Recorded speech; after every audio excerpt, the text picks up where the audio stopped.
Travis, REGENESIS Permaculture, Costa Rica. Today we're going to look at syntropic design and consortium planning. We're going to go through the design process to choose our plants and our layout, because the more efficient we are at doing these designs, the more success we'll have, the more people will join in this beautiful movement. And before we launch in, a little bit the context. Regenerative has become a buzzword. Even the big corporations are using the term. They've taken it out of context, like they have green and organic. They are diluting it, stretching its meaning. I want to show you this diagram to explain it, because our forest garden, for it to be regenerative, for it to nourish us and give more than we give to it, we need to recognize that it's nested within these existing systems, the local ecology and the specific microclimate that we're in, and then the human element, the lives that the forest garden will nurture, and more specifically, the beings who will nurture the forest garden. And when all these interested parties, stakeholders, when all these energies are aligned, it becomes a mutually nourishing cycle. And that's what we mean by regenerative. And that's what Syntropics really excels at if it's done in the right context. So the steps of the design process, a lot of this is taken from permaculture, that in turn took it from other giants who we have stood upon their shoulders. We begin with the site analysis, with seeing the big picture of where we are, the geography, the climate, and we do this coming down through the scale of permanence. And eventually we get to the water management and the access and the trails, and then the forestry systems. We're going to start with the bigger things, the things that we have less control over, the things that it's more difficult to change, and working down into the details, the things that we do have control over and the things that we can tweak within the system.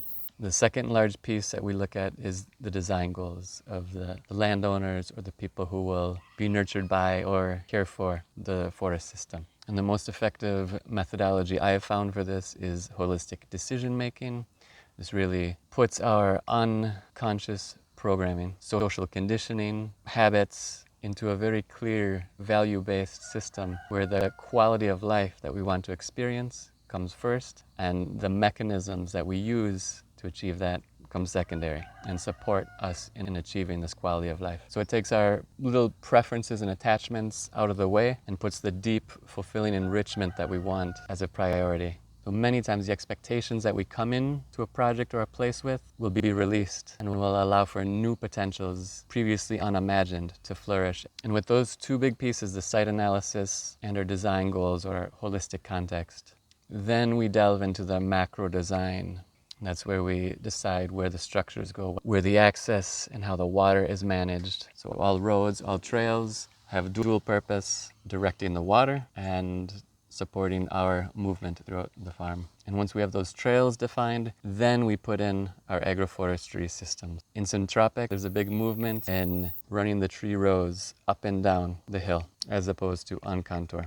The access trails, and many times are going to be on contour or relative contour, something that's easy to take the wheelbarrow across, easy for children and visitors to come into the forest. But the workers and the maintenance, most of it is more efficient up and down. These up and down rows also have the advantage here in the humid tropics, that those heavy rainy seasons that the water is diffused, because in those heavy rains, more plants tend to suffer from too much water than in the dry season for a lack of water.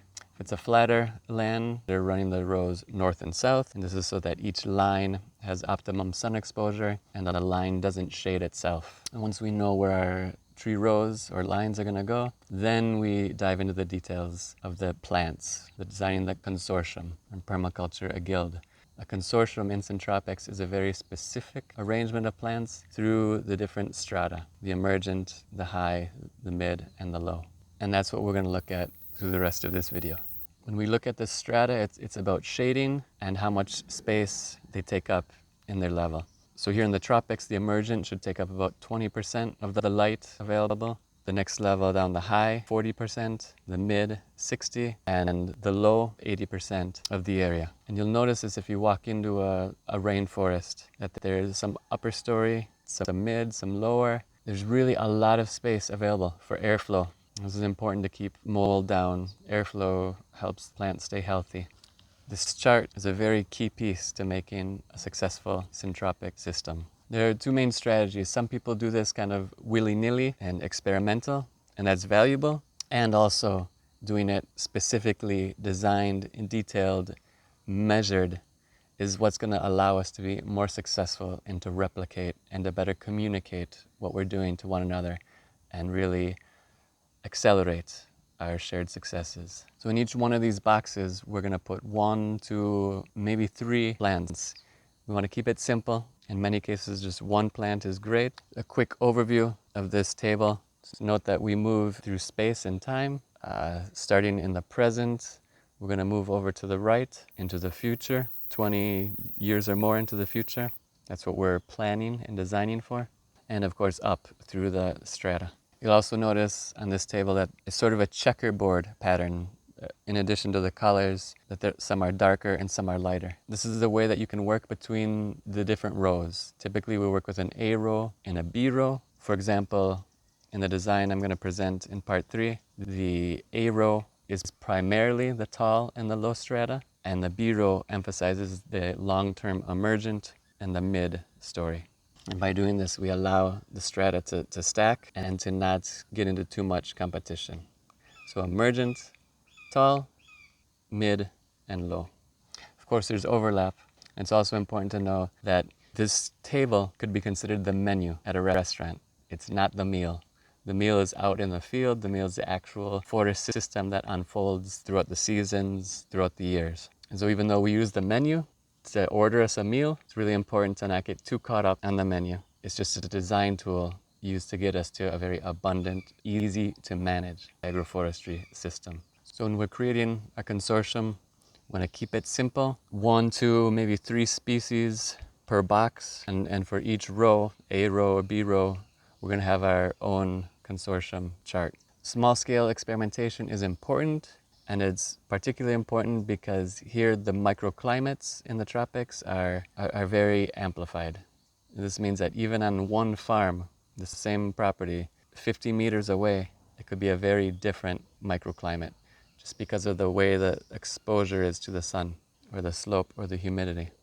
And so what works very well on this farm on an east-facing slope will be very different from what works on a west-facing slope. The small-scale experimentation is important, but I encourage you to make that about 10% of what you do being the experimentation. Whereas the other 90%, let's do our homework, let's study, let's meet with locals, meet with other permaculture farms in the area, meet with other people in the worldwide community who are doing this, and take their successes and apply them on your site. Consult with locals, consult with people available online. If there are any experts doing this in your area, it's a very wise investment to consult with them for an hour or two to make sure what you're thinking, what you're preparing to do can be optimized for your local microclimate through local seeds, through local species, integrating natives for the pollinators and the birds and the local animals. So investing a little bit, hire an expert to help you get very dialed in is going to amplify your success. It's going to reduce frustrations. It's going to be more rewarding and more inspiring for your neighbors and other people. When people see success, they get inspired, and when they see failure, they look the other way. If you have poor soils, which many people in the tropics are dealing with, degraded cattle pastures that have been compacted and eroded, really recommend recognizing that your land is going to be at the accumulation phase and not the abundance phase. Your land needs to regenerate, accumulate before it can provide abundance. And the best way to do this is to take 1 year, planting pioneer species, planting the thrival plants, plants that can survive poor soils and harsh conditions, including yucca, banana, pigeon pea, very heavy on the support species, so that the soil conditions can be improved, the microbiology, the soil can begin to be aerated, and we can create a placenta for the young trees and the more delicate plants that we want to bring in. And after this first year where we have some harvest of beans, pigeon pea, yucca, banana, nyampi, the really hardy thrival plants, then we can prune, reset the system, and replant for the second year. So the specific plants that you're going to use are very unique to your bioregion, to your microclimate. Soon, I hope to have a Costa Rica tropic specific database that I can share. Right now, most of it's kind of up here, and of course what's up here, I provide free and openly in videos, information like this, and also for people who consult with me. We have a membership program where continual consultation is exchanged for the consistency. This way, I'm better able to help more landowners really succeed in the design and implementation and the caring for their projects. And now we're going to look at the spacing in the consortium. Again, this is general. In part 3, we'll dive into tropical species that we're using here. For the spacing, I want to begin with the big trees, the legacy trees, the long-lived, and the emergent strata working down through the high, mid, and low. We leave the small understory species for the end, as well as the short-lived species. Those are details that we can squeeze in.